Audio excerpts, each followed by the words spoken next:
Welcome to the Marina Vibe Podcast through Procast. Today we have Saniya from SKD Studio, whom we are going to deep dive into conversation and learn about her industry. Welcome, Saniya. Thank you, Marina. Thank you for How are having you me here. doing? I'm doing good. How are you doing? I'm doing absolutely amazing.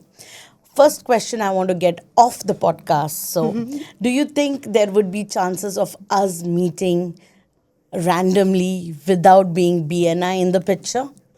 I think we would if I'm walking on the streets here because I live 10 minutes away You know, from here. I don't walk at all. Then I'll possibly just say hi while you're in your car wearing your sunglasses and zooming away, and I'll be screaming, Marina! Yes, yes. So I think one that could be a possibility, but in some other world, not in this world at the moment. But BNI has been that platform for both of us where we were able to communicate with each other, know each other's industry, and do our fabulous one to one. Absolutely. So, how has been your journey with BNI so far? It's been 3 years now, Wow. and so far it's been amazing. The first year itself got me into a place with BNI where I felt that I'm going to be here for a while. In the first year, we've had some amazing members mentor me. We bonded so much because there were so many things happening with BNI where we did 2 trips. We also had something called BNI's Got Talent, and I have just entered into BNI, and now they've thrown this huge responsibility of heading an entire show where I knew nothing about, but I had a great partner like Ranjita with me, and we bonded so much. She carried on so much of that load, and I'm very thankful to her for that. But I think having those instances and those moments with chapter members really got me bonded to not just BNI as a business platform, but BNI also as a community. Yes, I think that's what they say, Yeah. don't look at the business numbers, look at the intangible things that we make out of BNI, right? Right. Absolutely.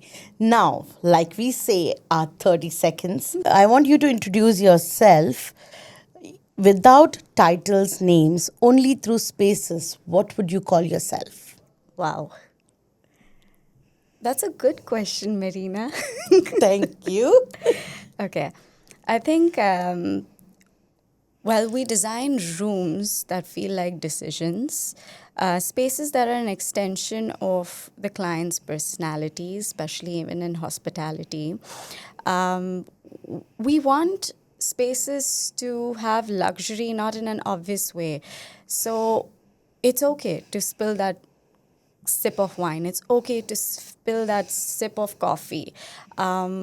It's fine. Laugh it off. Luxury needs to be lived in. It doesn't need to be staged. We want our craft to speak. So that's how maybe I would introduce myself. Oh, wow. Fantastic. Okay, Sanya, could you introduce yourself? What do you do? And why did you choose this as your profession? So we are interior designers. The reason why I say we, because it's not just me, it's me and a entire squad with me. That's my team. We design spaces for all our clients, and we basically have two. I have a firm that's based out of India and out of the UAE. So we have shoes on the ground in both the countries to lend and extend our practice throughout. Wow. Yeah. Amazing. And why did you choose this as your industry? It was by chance. I was meant to become a chartered accountant. Yes, I I have remember always that. said that. And I think because my family are all chartered accountants is why I'm an interior designer. Why? It's also because I felt I wanted to do something in my life that had creativity and logic attached. And I had a friend who was an interior designer and was studying to become an interior designer then. So I was inspired by her. And I think that led me to checking how I feel about this industry and dived into it completely. And in return started loving it. So Loving it. that's what And so you stayed back. I did. I did. And now we definitely have seen incredible posts or pictures of that you have shared us during our journey, and they look amazing. Thank you. Okay, let's go to the next one. What makes your brand stand out amongst your peers and competitors? Every design firm has their own identity because we are all trying to craft spaces for our clients. But what's important is how our design language can be understood by a client, how it can be weaved into their story, because that's difficult. Most of us want to agree with our clients on everything, which is great, but there's a reason why we are the interior designers. And I think if we can guide our client in a very polite manner, but in a manner where the client feels heard, I think that's a part where we've managed to really dive deep into that to a point where we've cracked that. And that also happens when a trust is built over a period of time. It may not happen in the first meeting, but what happens is through the course of a project, when a client sees certain consistency that interior designers have built in their way of working. For example, we have something called an alignment meeting that happens every single week with our clients. What that means is there is no gap in communication. So every Wednesdays are for those alignment meetings with our client, where even if the client wants to chat for 5 minutes, it's okay. I'll be on that Zoom call with you and I'll chat with you. And if you have a 1 hour long discussion, that's fine too. But that Wednesday and that hour is meant for that client and us to communicate with each other. And the second thing that has really helped us is the reporting system, which we have every Friday to Friday. So once design execution starts on site, every Friday, there's a report sent out from the design team. Not the fit out, not the contractors, but the design team sends it to the client because we've done all that coordination, we've done all that legwork. So you don't need to worry now. You will have that report from us so you can sit, be calm with your peace of mind, and you can have your cup of coffee, spill it all you want because you got your report and you know what your next week's schedule is like with your project. And that's really built trust in our clients. So I think that's something you have told beautifully, and I have recently experienced it. So I get every word that you are saying, and if your design team is really putting in that efforts and you're doing alignment calls and your design team gives the follow up, Yep. that's a way to go. I think everybody and anybody in the interior design industry, if they can understand the client's point of view and align with those clients, it just makes this journey a little more So much smoother. fun. Yeah. So much fun. Yes, absolutely. Okay. How do you ensure that your reputation for credibility remains strong? Certain tools and systems that we've imbibed over a period of time. It never happened in the first year, it didn't even happen in the second year. I was very young when I started. I was 22 years old and I decided to launch SKD, and I learned along that way. So there were certain things that I learned and the foremost is that the client wants to trust you not with what you speak but with what you do. So that's why simple systems like alignment meetings, reporting, being there for your client, and also being there in a way where it's not like if they call me at 2 in the morning, I'm going to pick up that call. They know I'm not going to pick up that call, and we've made sure that they know that. But the working timeline, which is there between 9 a.m. to 6:30, they know they can reach me. And if I don't pick up, they know I'm going to call them back. And these are very small things, but these things matter. Yeah. When you're doing a project, you have to handle a client like it's your child. And because that project is that child, making that project see its growth from paper to reality. So as you see a baby grow from a baby to a grown person, it's the same thing. And the more we handle that with care, the better is the outcome. So that's something I've learned through the years, and it's a very strong non-negotiable for us, where empathy with our clients and making sure our systems are really strong, that's what's worked for us. And one of those examples are the alignment meetings and the reporting system, which is an absolute non-negotiable. Even if it's just one point to report that week, there will be a report that will go out. Okay, that's really well said, and that is something I would say credibility really counts on those things. Okay, now tell me a mistake that became a signature. What did you do? So mistakes have been made in the past, of course. When we create spaces, these spaces have thousand things running parallelly. So it's never going to be perfect. But it's how we've handled that mistakes, again, through empathy, through understanding our clients' needs before trying to make our point first. Yeah. Because I've realized through time a lot gets lost in translation. And in the first 5 years of the journey was that learning lesson, because many times we want to prove our point and the client's trying to explain something else, and then we're trying to explain something else.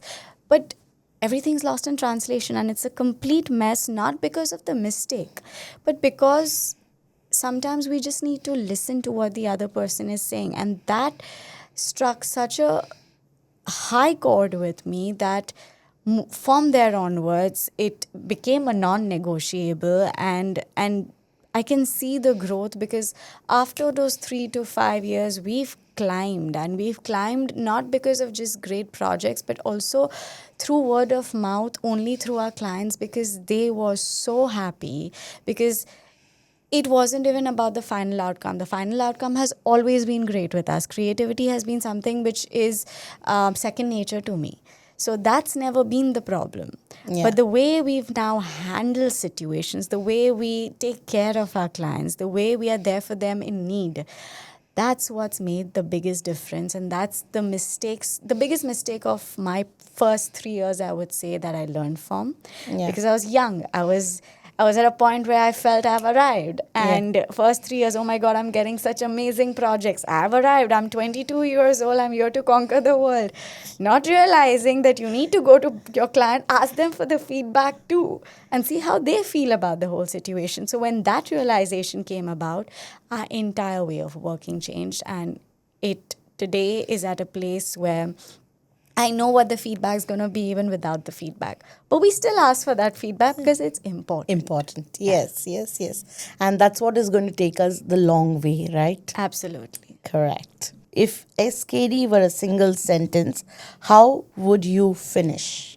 Crafting spaces with an emotion, spaces that are a reflection of our client, and leaving our little footprints all throughout the world. Wow. So well said. So well said. And so polite.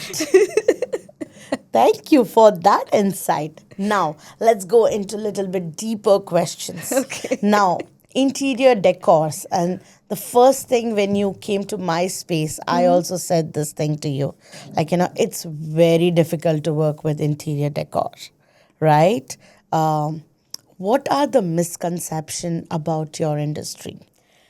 The biggest misconception, I would say, the top two for me would be one, we are here just to make things look pretty. No, it's the biggest misconception. What you see as pretty is only one layer of its function.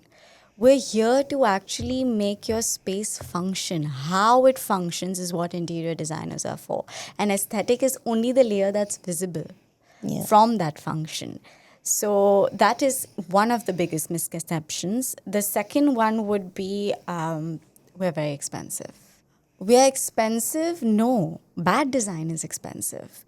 But when you hire a good interior designer, you are actually saving a lot of that cost, because there's so many bad decisions that get made in a way where the client even doesn't realize that it's a decision where someone could guide you into the right direction and save that money of yours. So I think these are two of the biggest misconceptions. The third is, once the concept planning is done, once the drawings are done, we disappear. No. We've studied, to be also unexperienced enough to be project managers. We're doing timely coordinations. We're giving you timeline sheets that tell you when you're going to get your handover. We're there to guide you throughout the process. There's so much that happens in the back end which our clients are not even aware about. And that's how it needs to be. Problems needs to be fixed without your client even knowing. And that's what a good interior designer will do for you. So, are Yes. we expensive? Absolutely not. Bad decisions are expensive. Do we make things look only pretty? Absolutely not, because form and function goes together. We're here to basically make your space work the way it needs to work. And it's not just about the aesthetic. And the third is we are there all the way till the end of the project, which is not the misconception, which is what I'm trying to say, that we're going to be there till your last crockery set on your table is not set, or your last mat is not set on your table, because that's our job, to be there till the end. Absolutely.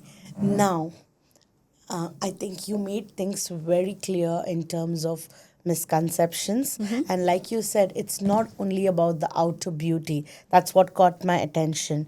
How Making it sure works. it is functional is Yeah. way more important than the outer beauty. Absolutely. Right? Now, there are so many new things that keep coming up in terms of designing, in terms of materials. How do you keep up with it? So, in the day and age of social media, I think there's some amazing platforms that are showcasing a lot of the new materials and trends, and while we may say we don't follow trends, I know indirectly we are, because that shade of the Pantone color of the year is the Pantone color of the year, but a lot of our clients want that. Yeah. And when a client wants that, we don't say no. We see how we can work with it. So indirectly, trends do get imbibed within our work. We also go to a lot of exhibitions throughout the world, whether it's happening in the UAE, whether it's in India, whether it's in Italy. We love going. So, if given the opportunity, we go to a lot of these exhibits. A lot of traders invite us as well to learn about their products. We also have something called Lunch and Learn in our work, where we try and invite one vendor or one educationalist who can come and explain a product to my team during lunch hour. This happens usually once in a month. Wow. And this way, everyone's learning. And it's more important for my team to learn, because they are the ones who are actually handing out that work. So, these are a few tools and things that we have been able to experience to learn more about the new materials in And the that's what market. keeps you up to date. Absolutely. Okay, now my very important and my favorite question. Okay. How do you take care of your team? How do I? Oh, Because great that's question. that's like a biggest challenge. And at the same time, if you have the right team member, it's blessing. Absolutely. So, I'm going to answer this question in two parts, because I have a small team in India and I have a team here as well. So, the team in India has been with me before COVID. So, I will say they are my backbone. And I feel like they've stayed with us not just because of different perks and things like that. I think the biggest thing for any team member is they want to be heard. And when they feel heard, they want to then be there for you. And that's a byproduct. I don't even think about it that way. But when my team member is in a crisis, or if they have a situation going on, just being there for them is helpful. Another thing that they really appreciate is let their work speak. So they are also interior designers, right? So it's not just me designing, it's my entire team that's designing. So when they get that credibility in that magazine, when they see that name in that magazine, or when they feel like a client is thanking them too, and not just Saniya, but the whole team, and the names are said too, they genuinely feel so appreciated. And I think that's what really helps. And that's not just my responsibility. I feel like that's a responsibility for every collaborator that collaborates with any team. And we've been fortunate to have amazing clients do that for us, where they've given us handwritten notes, not just to me, but to my entire team. vendors also love working with the team because there is a collaboration that is taking place, and there doesn't feel like a hierarchy situation. And that's when things are really different. Another thing that's, I think, helped in my case is my team's not very large. So it's easier for me to be very present with my team. Yeah. I don't know how it would be with firms where you have 50 people working for you. Of course, the situation is very different, but then the same system can still work around that as well. But for me, I think because we've always been boutique intentionally as well, wanting to craft rather than just manufacture and produce, that's made a huge impact in everything that we do, even how we handle our people. And that's what I think it means to me. Okay. Yeah. And what about your Dubai team or UAE team?